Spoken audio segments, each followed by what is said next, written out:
Welcome to the second episode in our multi-part series exploring the roles and representations of women in video games. This project examines the tropes, plot devices, and patterns most commonly associated with women in gaming from a systemic, big-picture perspective. Over the course of this series, I will be offering critical analysis of many popular games and characters, but please keep in mind that it's both possible, and even necessary, to simultaneously enjoy a piece of media while also being critical of its more problematic or pernicious aspects.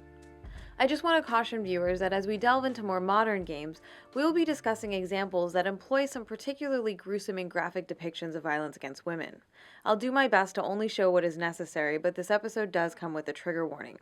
It's also recommended that parents preview the video first before sharing with younger children. In our previous episode, we explored the history of the damsel in distress and how the trope became so pervasive in classic-era games from the 80s and early 90s. We also explored some of the core reasons why damsel characters are so problematic as representations of women. So if you haven't seen it yet, please check that one out before continuing to watch this one. As a trope, the damsel in distress is a plot device in which a female character is placed in a perilous situation from which she cannot escape on her own and then must be rescued by a male character, usually providing an incentive or motivation for the protagonist's quest. Now, it might be tempting to think that the damsel in distress was just a product of its time, and that by now surely the trope must be a thing of the past. Well, while we have seen a moderate increase in the number of playable female characters, the plot device hasn't gone away. In fact, the damsel in distress has seen a bit of a resurgence in recent years.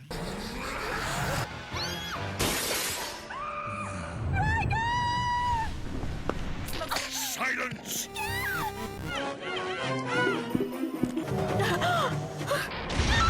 You've got to get me out of here.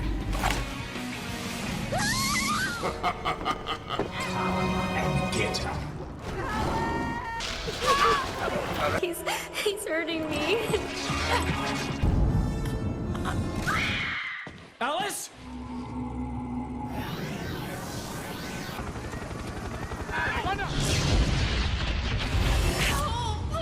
Bullet in her head. What a dear little bird you are. And that's just the tip of the iceberg. Suffice it to say, the trope is alive and well even today. And since the majority of these titles still focus on delivering crude, unsophisticated male power fantasies, developers are largely unwilling to give up the damsel in distress as an easy default motivation for their brooding male heroes or anti-heroes. Remember that as a trope, the damsel in distress is a plot device used by writers, and not necessarily always just a one-dimensional character type entirely defined by victimhood. Now and then, damseled characters may be well-written, funny, dynamic, or likable. I'm just trying to set you on fire through this stupid hat!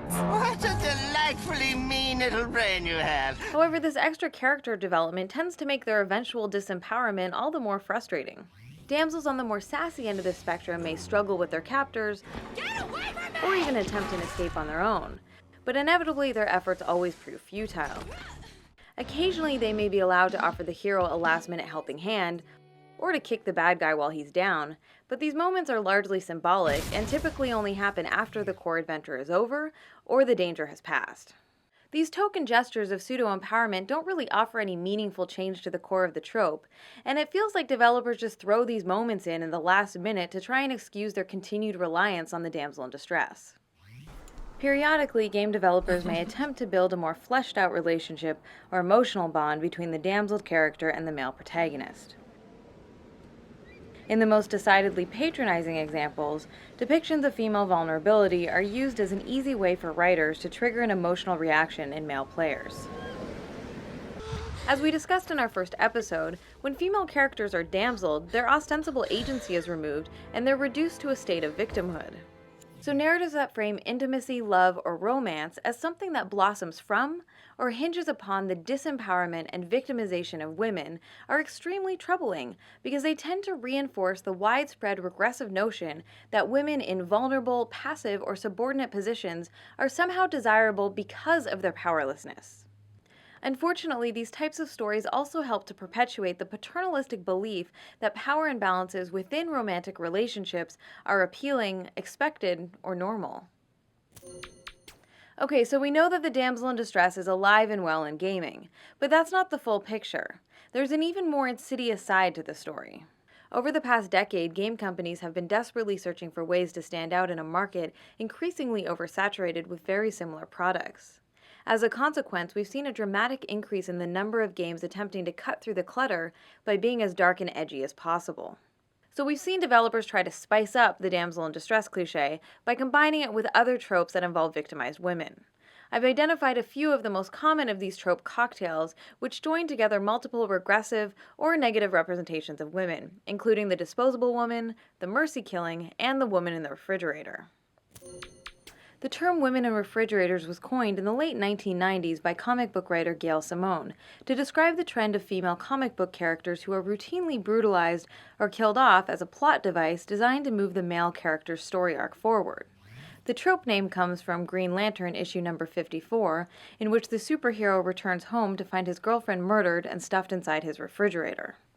This trading of female characters' lives for something meant to resemble male character development is of course part of a long media tradition, but the gruesome death of women for shock value is especially prevalent in modern gaming. The women in refrigerator trope is used as the cornerstone of some of the most famous contemporary video games. It provides the core motivational hook behind both the Max Payne and the God of War series, for example. My wife. My child. In each case, the protagonist's wife and daughter are brutally murdered, and their deaths are then used by the developers as a pretext for their inevitable bloody revenge quest. It's interesting to note that the reverse scenario, games hinging on a woman vowing revenge for her murdered boyfriend or husband, are practically non-existent. The gender role reversal is so unusual that it borders on the absurd.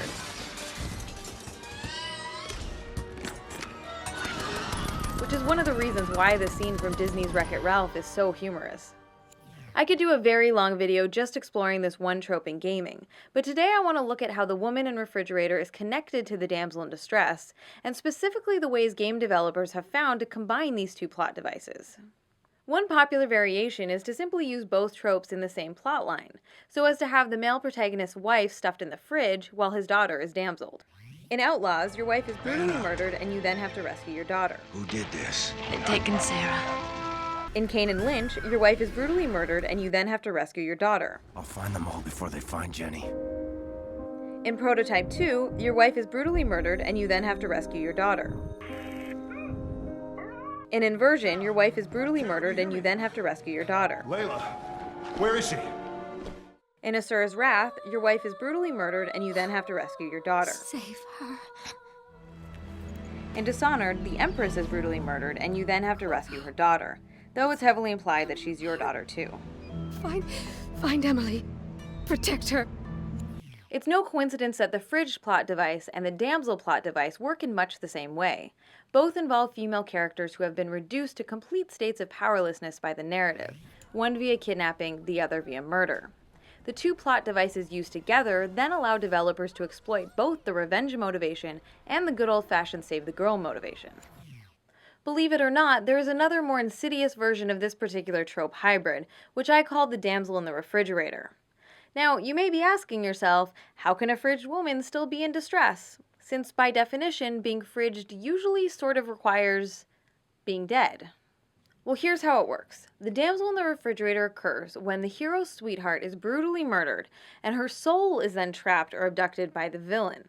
This oh-so-dark and edgy twist provides players with a double dose of female disempowerment, and allows developers to again exploit both the revenge motivation and the saving the damsel motivation, but this time with the same woman at the same time.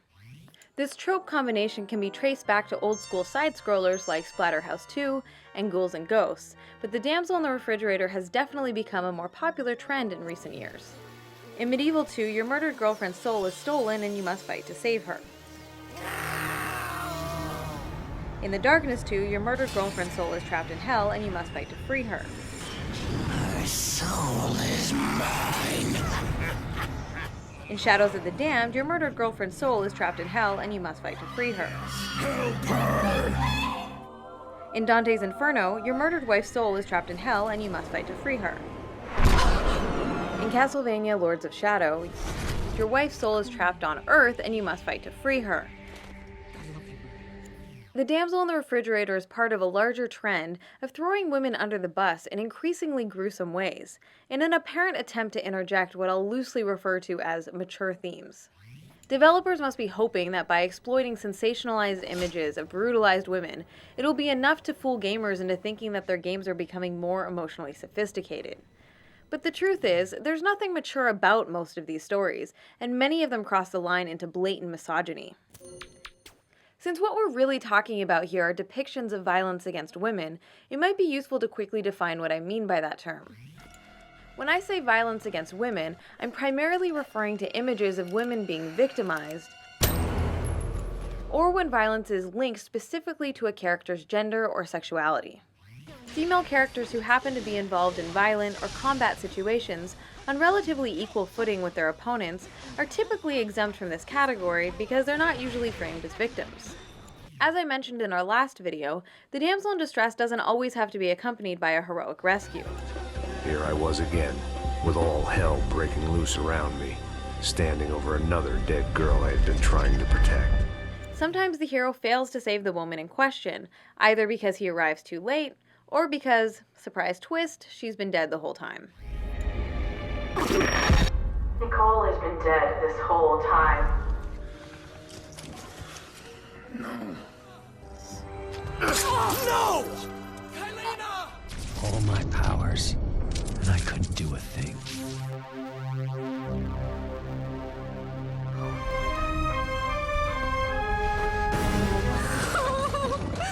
Kill me! Or in the case of the 2009 version of Bionic Commando, not only has your wife been dead the whole time, but turns out she's actually a part of your bionic arm. I never wanted you to be involved in this. It's okay. I'll always be by your side. Yes, you heard that correctly. His wife is his arm. God. But the most extreme and gruesome variant of this trend is when developers combine the damsel in distress with the mercy killing. This usually happens when the player character must murder the woman in peril for her own good. I like to call this happy little gem the euthanized damsel. Typically, the damsel has been mutilated or deformed in some way by the villain, and the only option left of the hero is to put her out of her misery himself. We can trace this one back to the original 1980s arcade game Splatterhouse, in which your kidnapped girlfriend is possessed and the player is forced to fight and kill her. After saving his bitten beloved in Castlevania Lament of Innocence, the hero must then kill her to gain the power to defeat the vampire lord. Thank you, Leon. In Breath of Fire 4, Alina has been turned into a hideous monster and then begs you to kill her. In Gears of War 2, Dom is motivated to rescue his captured wife Maria. When he finds her, she has been starved and possibly tortured into a catatonic state, and so he shoots her. In Tenchu Shadow Assassins, Do it. You must. the princess meekly asks the hero to cut her down to get to the villain, which he does. A particularly egregious example can be found in Grand Theft Auto 3, when after you've rescued Maria Latour, it's implied that the protagonist suddenly shoots her because she's talking about stereotypically girly things. I broke a nail and my hair is ruined. I mean, can you believe it? This one cost me $50. The writers deliberately wrote her character to annoy the player, so in the end, the violence against her becomes the punchline of a cheap misogynist joke. Sometimes these killings happen via cutscene, while other games ask the player to participate directly by pulling the trigger themselves. In the Castlevania Dracula X Chronicles remake, if you don't rescue Richter Belmont's beloved Annette, she will turn into a vampire and you'll then have to kill her. Oh my god, Annette. I'm so sorry I didn't save you, but you know what I do to vampires. What I have to do. No! I'll make you mine forever! The captured women in Duke Nukem 3D beg you to kill them throughout the game. This misogynist scene is regurgitated and actually made worse in the 2011 follow-up, Duke Nukem Forever, developed by Gearbox. Another popular Gearbox game, Borderlands 2, also uses this plot twist when Angel asks the player to murder her as a way to try and thwart the villain's evil plan. Destroying the iridium injectors that keep me alive will stop the key from charging, and it will end a lifetime of servitude. The end of Alone in the Dark gives the player the choice between killing your girlfriend yourself. Choose quickly, Carrier. Kill her or let her live. You alone can decide. Or letting Satan kill her by being reborn in her body.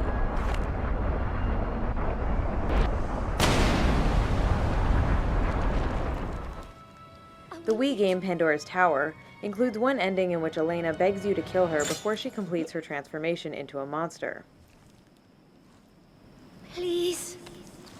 I beg of you.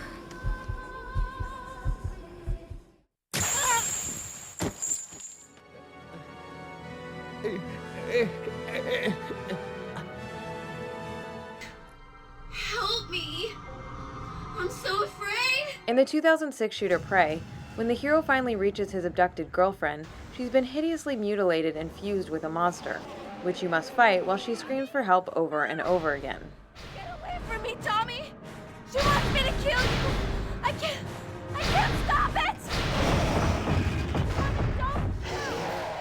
After being incapacitated, she begs you to kill her.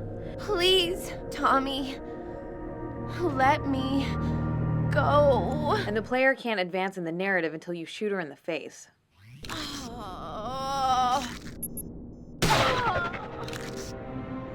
These damseled women are written so as to subordinate themselves to men. They submissively accept their grisly fate and will often beg the player to perform violence on them, giving men direct and total control over whether they live or die, even saying thank you with their dying breath. In other words, these women are asking for it, quite literally. The euthanized damsel is the darkest and edgiest of these trope hybrids, but it's also an extension of a larger pattern in gaming narratives where male protagonists are forced to fight their own loved ones who have been possessed or brainwashed by villains.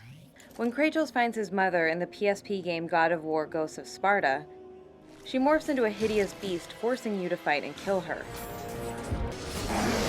An act for which she thanks you with her dying breath.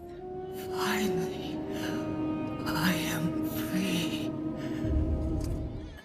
After your girlfriend is transformed into a green ogre and grabbed by the ghoulies, she chases you around trying to get a kiss. Later, you must beat her unconscious before she can be returned to normal. The final boss in Shadows of the Damned turns out to be your own girlfriend, Where is my freedom? who you must shoot down. Similar scenarios are replicated in dozens of other titles as well. Get that device off my chest!